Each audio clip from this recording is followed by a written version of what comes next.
My dear people of God, I would like to welcome you all for this memorial service in the name of Triune God.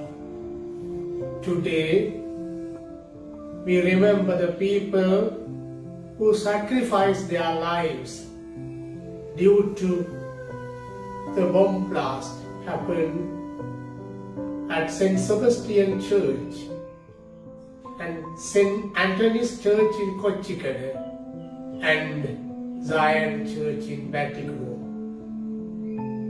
And also we remember the people who are going through the deepest darkness due to the man-made disasters.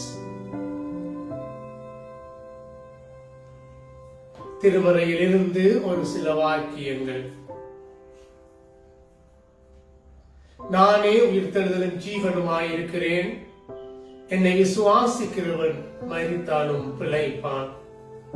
உயிரோடு இருக்கையில் என்னை விசுவாசிக்கிறவன் என்றென்றும் ஆன்மீக மரணத்தை காண மாட்டான்.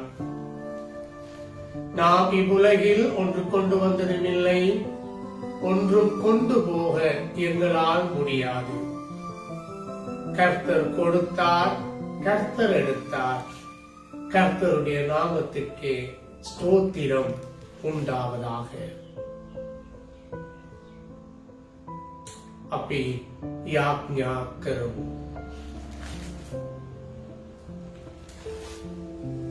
जीवमान देवियन मानसे विशेषයෙන් මේ කාලය ගැන මානසික ස්තුතිවන්ත වෙනවා. මේ වගේ දවසේදී තමුන්ගේ ජීවිතේ පූජා කරාවු සියලු දෙනාම ගැන අපි මානසික ස්තුතිවන්ත වෙනවා. විශේෂයෙන් ශාන්ත සෙබස්තියාන් සාන්තාන්තෝනි ගේ පල්ලියේදී සහ සියෝන් පල්ලියේදී පැවැත්වුණා වූ බෝම්බ පුපුර නිසා තමුන්ගේ ජීවිත පූජා කරා වූ ජනතාව ගැන අපි ස්තුතිවන්ත වෙනවා. මෙයාලාගේ මෙහෙවර ගැන මානසික ස්තුති. මේ තත්ත්වය නිසා ආබාධිච්ච තත්ත්වය තුල පැවැත්වුණා වූ සියලු දෙනාම ගැන අපි මතක් කරලා අපි යාඥා කරනවා. මානසික පීඩන වුණා වූ ජනතාවට මානසික දාතේ බාර දෙනවා. ඒලා වෙනුවෙන් අපි කරා වූ කරන්න යනා වූ මේ පූජාව, ගායනාව සහ දේශනය සියලුම මානසික දාතේ බාර දීලා අපි වෙනුවෙන් දුක් වුණා වූ Jesus වහන්සේගේ නාමයෙන් අපි ඉල්ලා සිටිමු. Amen. Now we will have the song. தேவபிதா என்ற மெய்ப்பனல்லோ சிறுமை தாழ்ச்சி அடைகிறேனே.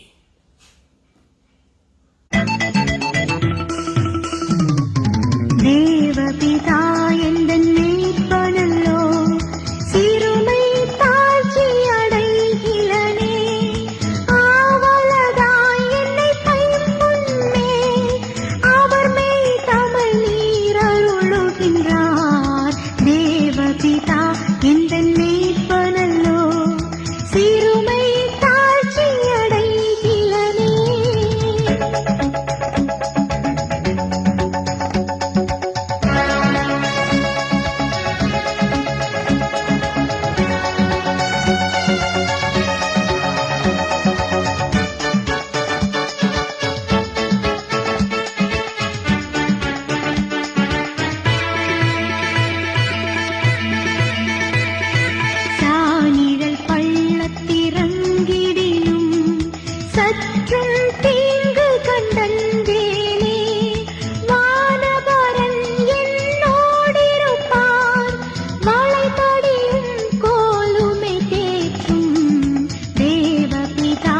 எந்தன் மீட்பனல்லோ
Bible reading for this morning reflection, the Gospel according to St. John, chapter 15, verses 1 to 3.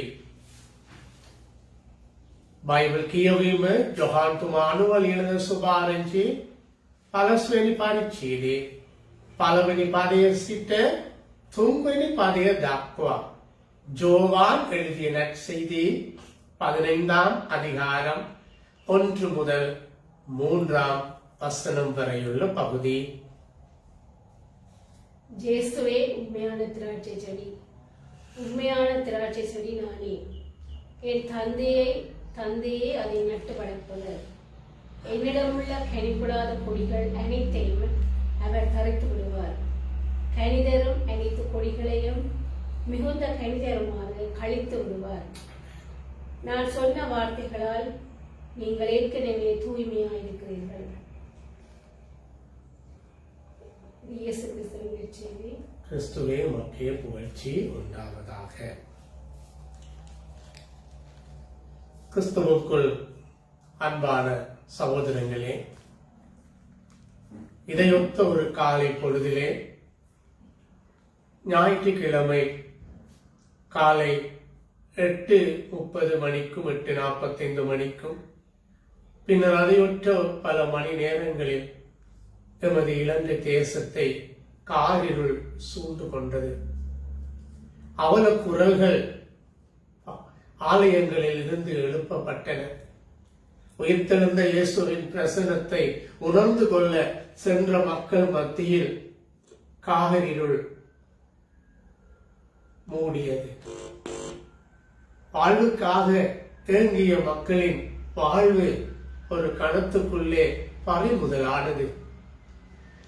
அவர்கள் இன்று பல்வேறுபட்ட அங்கவீன தன்மைகளுக்குள்ளும் ஆளாக்கப்பட்டு உளவியல் தாக்கங்களுக்குள்ளே உள்ளாக்கப்பட்டு நாளாந்த வாழ்வை 4 சுவர்களுக்குள்ளே கழித்துக் கொண்டிருக்கிற மக்களின் வாழ்வு கதையும் சோக கதையும் இன்னமும் முடிவடையவில்லை. இப்படிப்பட்ட ஒரு சூழ்நிலையில் இந்த காலை பொழுதிலே ரோமன் கத்தோலிக்க திருச்சபை மக்களுடனும் சியோன் தேவாலய மக்களுடனும் எங்கள் அடையாளங்களையும் எங்கள் தோழமையையும் நாங்கள் பகிர்ந்து கொள்கிறோம். சிறப்பாக நாங்கள் வாசிக்க கேட்ட நற்செய்தி பகுதியிலே ஜோவான் 15ஆம் அதிகாரம் 1 முதல் 3ஆம் வசனம் வரை உள்ள பகுதியில் இப்பேற்பட்ட ஒரு சூழ்நிலையில் ஆண்டவர் இயேசு இந்த பகுதியை தமது சீடர்களோடு பகிர்ந்து கொள்கிறார். இந்த யோவான் நற்செய்தியை நாங்கள் எடுத்து பார்க்கும்போது சிறப்பாக கிறிஸ்துவுக்கு பின் 90ஆம் ஆண்டளவிலே இந்த நற்செய்தி எழுதப்பட்டது. இக்காலத்திலே கிறிஸ்துவுக்கு பின் 70ஆம் ஆண்டிலே எருசலேம் தேவாலயம் பெல்பசியன் மகன் தீத்துஸ் என்கின்ற ரோம அரசனினாலே முற்றாக அழிக்கப்பட்டு விட்டது. ஜூதர்களுக்கு வழிபடுவதற்கு ஆலயம் இருக்கவில்லை. கிறிஸ்தவர்களுக்கும் அவர்களுடன் இணைவதற்கு கோவில் இருக்கவில்லை. ஆலய வழிபாடுகள் இல்லை. ஓய்வு நாள் சட்டங்கள் இல்லை. வழிபாடை நடாத்துவதற்கு குருக்களும் இல்லை. எனவே இப்பேற்பட்ட தற்போதைய ஒத்த ஒரு சூழ்நிலை அக்காலத்திலே காணப்பட்டது. அத்தோடு கூட இக்கால பகுதியிலே நாங்கள் பார்க்கின்ற போது ஆலயத்திற்குள்ளே பாதுகாப்புக்காக நுழைந்து கொண்ட பெண்கள், சிறார்கள், கிரேக்கர்களினாலே கொல்லப்பட்ட வரலாறும் கிறிஸ்துவுக்கு முன் 168ஆம் ஆண்டிலே நடைபெற்றது. பாதுகாப்பை வழங்கக்கூடிய ஆலயத்துக்குள் அவல குரல்களும் வன்முறைகளும் உயிரிழப்புகளும் அன்று மாத்திரம் அல்ல, இன்றும் எங்கள் தேசத்திலே யதார்த்த வரலாறாகி மாறிவிட்டது. இரண்டாவதாக இந்த பின்னணியிலே நாங்கள் பார்க்கும்போது ஞானவாத கொள்கையினர் அல்லது நோஸ்டிசர் என்று சொல்லப்படுகின்ற பிரிவினர் வாழ்ந்து வந்தார்கள். அவர்கள் தப்பான கொள்கைகளையும் போதனைகளையும் மக்கள் மத்தியிலே பகிர்ந்து கொண்டனர். அதாவது இந்த உலகம் கடவுளால் படைக்கப்படவில்லை, கடவுளிடமிருந்து புறப்பட்ட தேவ தூதர்கள் தான் இந்த உலகத்தை படைத்தார்கள். இயேசுவின் உடல் உண்மையான ஒரு உடல் அல்ல, அது ஒரு தோற்ற உடல். எனவே இப்பேற்பட்ட தவறான போதனைகள் அக்காலத்திலே அவர்கள் மத்தியிலே பரம்பலாயின. எனவே இப்பேற்பட்ட ஒரு சூழ்நிலையிலே மக்களுடைய விசுவாசம் அங்கு காணப்படவில்லை. ஆலயம் அழிந்து போய்விட்டது. இதனாலே விசுவாச குழப்பம், பிழையான போதனைகள் மக்கள் மத்தியிலே நிலவியது. இதனாலே விசுவாச குழப்பம். இப்பேற்பட்ட ஒரு சூழ்நிலையிலேதான் ஜோவான் எழுதிய நற்செய்தியாளர் ஆண்டவர் இயேசுவினுடைய போதனையை மக்களுக்கு ஞாபகப்படுத்துகிறார். ஞாபகப்படுத்தி இயேசு தன்னிலே விசுவாசம் கொள்ளுமாறு மக்களை அழைப்பதாக அவர் அழைக்கின்றார். என்னிலே விசுவாசம் கொள்ளுங்கள், நானும் உங்களிலே நிலைத்திருக்கிறேன்.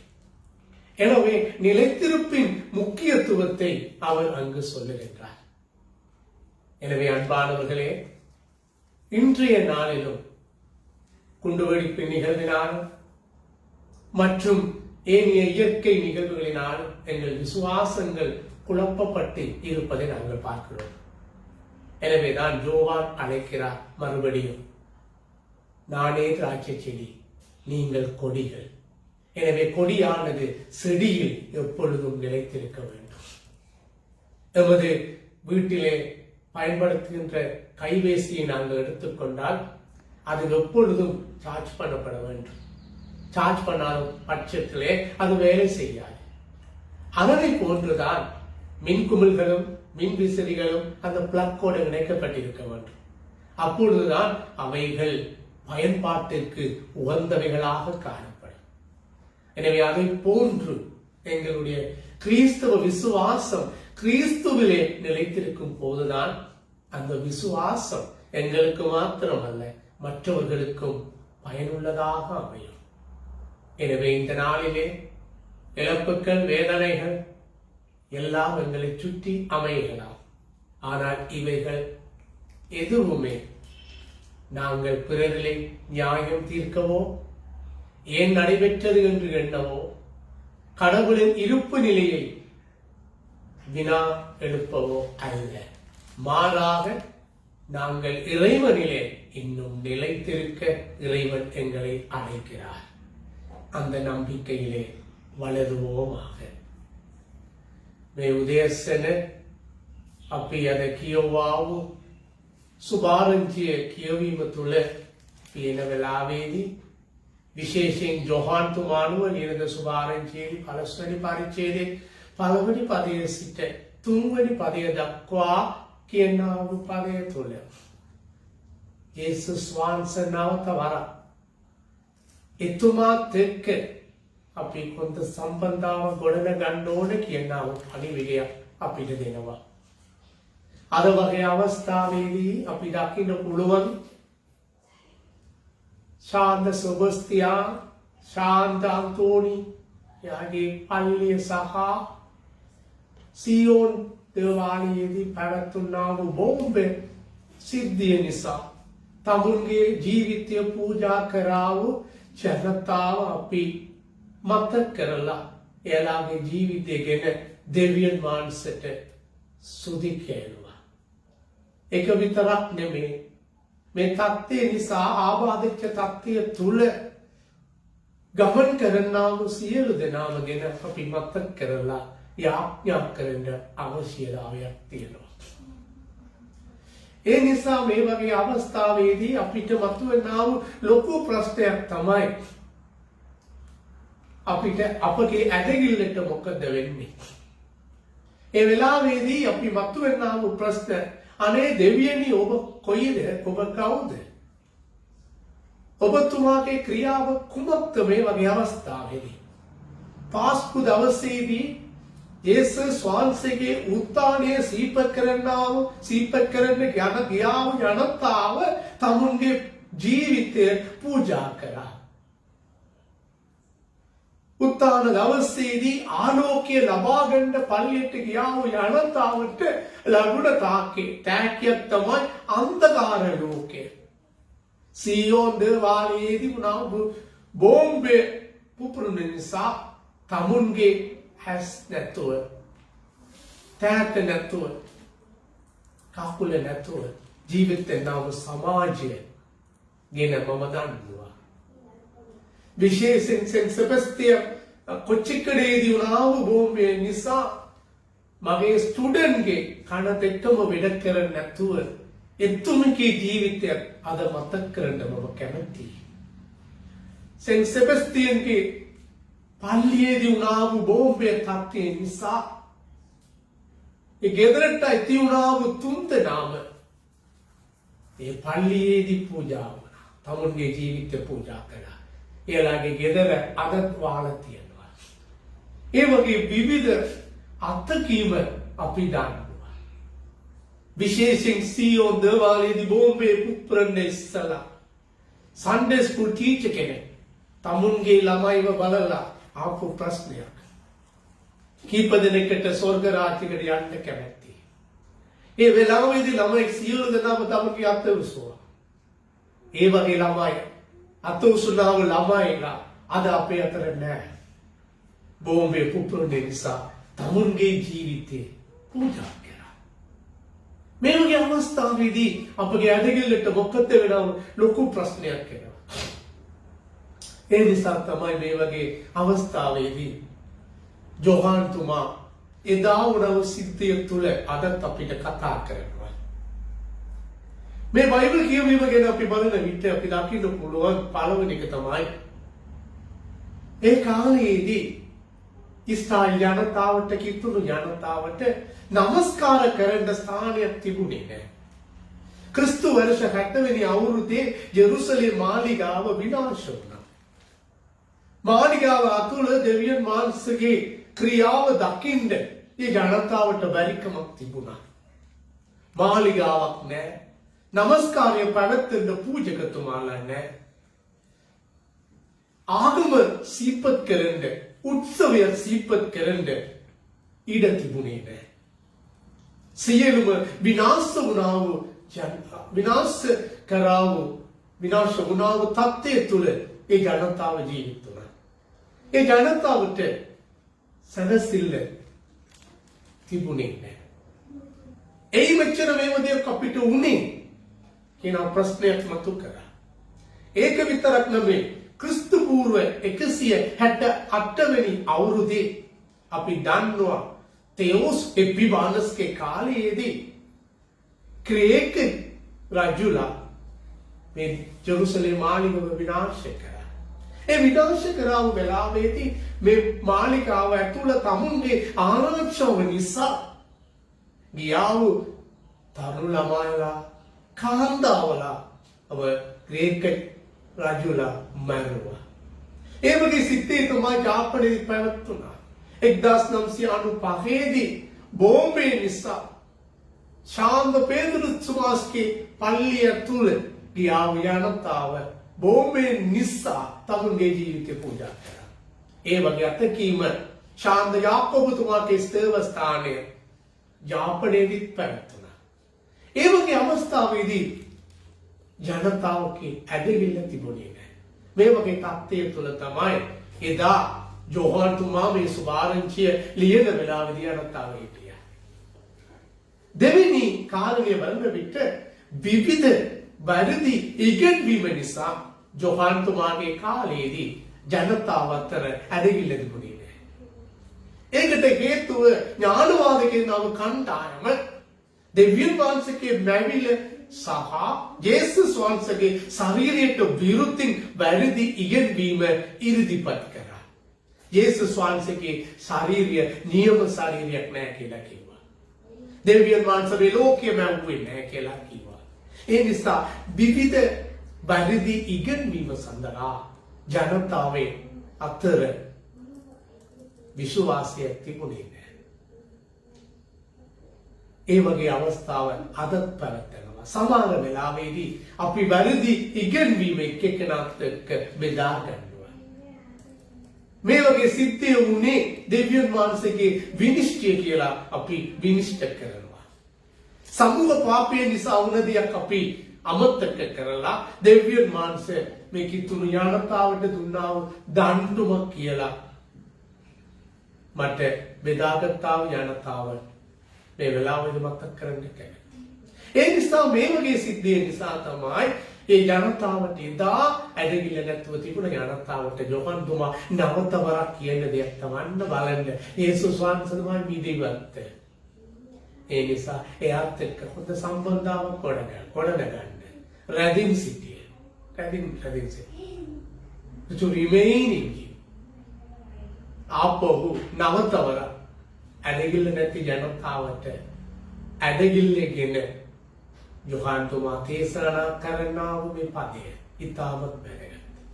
ඒ නිසා ආධුනික දේව ජනතාව විශේෂයෙන් අද මේ වගේ දවසේදී තමන්ගේ ජීවිත පූජා කරව ජනතාව මතක් කරලා දෙවියන් වහන්සේට ස්තුති කරන අතර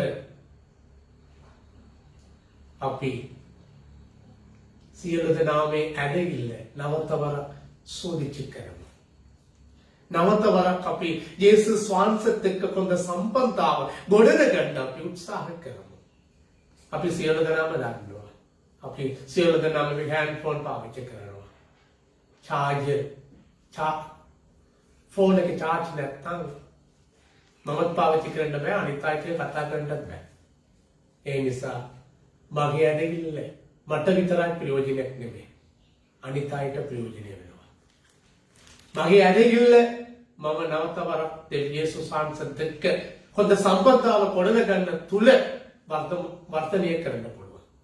ඒ වර්ධනය තුල මගේ ඇදහිල්ල අනිත් අයත් එක්ක බෙදා ගන්නත් පුළුවන්, අනිත් අයගේ ඇදහිල්ල ශක්තිමත් කරන්නත් පුළුවන්. ඒ නිසා ආදරණීය දේව ජනතාව විශේෂයෙන් මේ ජනතාව ගැන අපි ආඥා කරන අතර අපි ඇදහිල්ල නවතවරක් ගොඩනගන්න උත්සාහ කරලා අනිත් අයගේ ඇදහිල්ල ශක්තිමත් කරන්නට අපි සියලු දෙනාම අපිව මානසික දාතේ බාර දෙමු. சற்று நேரம் நாங்கள் அமைதலாக இருந்து எங்கள் விசுவாசத்தையும் அத்தோடு கூட மற்றவர்களுடைய விசுவாசத்தை உறுதிப்படுத்தும் வாழ்வையும் ஆண்டவர் எங்கள் மத்தியிலே தர வேண்டும் என்று கர்த்தரை நோக்கி நாங்கள் மன்றாடுவோம்.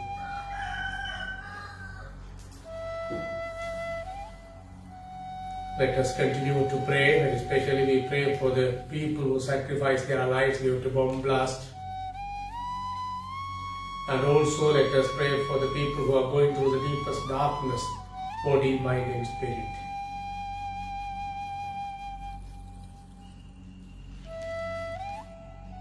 And also let us remember the people who have lost theirs, parts of the bodies, become disabled in mind, body and spirit.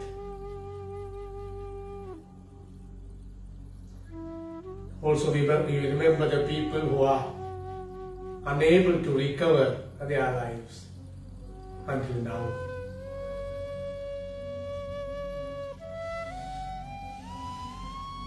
And especially we remember the Roman Catholic churches in Sri Lanka and also all the free churches, especially we remember Zion Church in Batipuro, their pastor.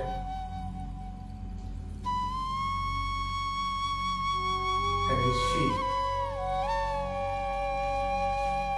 Also we pray for our cardinal, and also we remember all the Roman Catholic clergies who are working in Sri Lanka, all the monks and nuns and their faith community.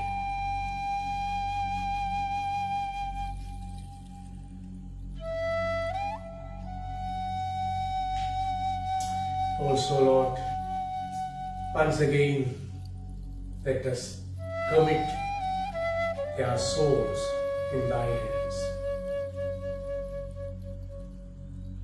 May their souls rest in peace and rise in glory.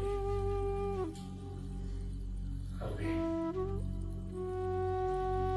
The grace of our Lord Jesus Christ and the love of God and the fellowship of the Holy Spirit be with us all now and forever.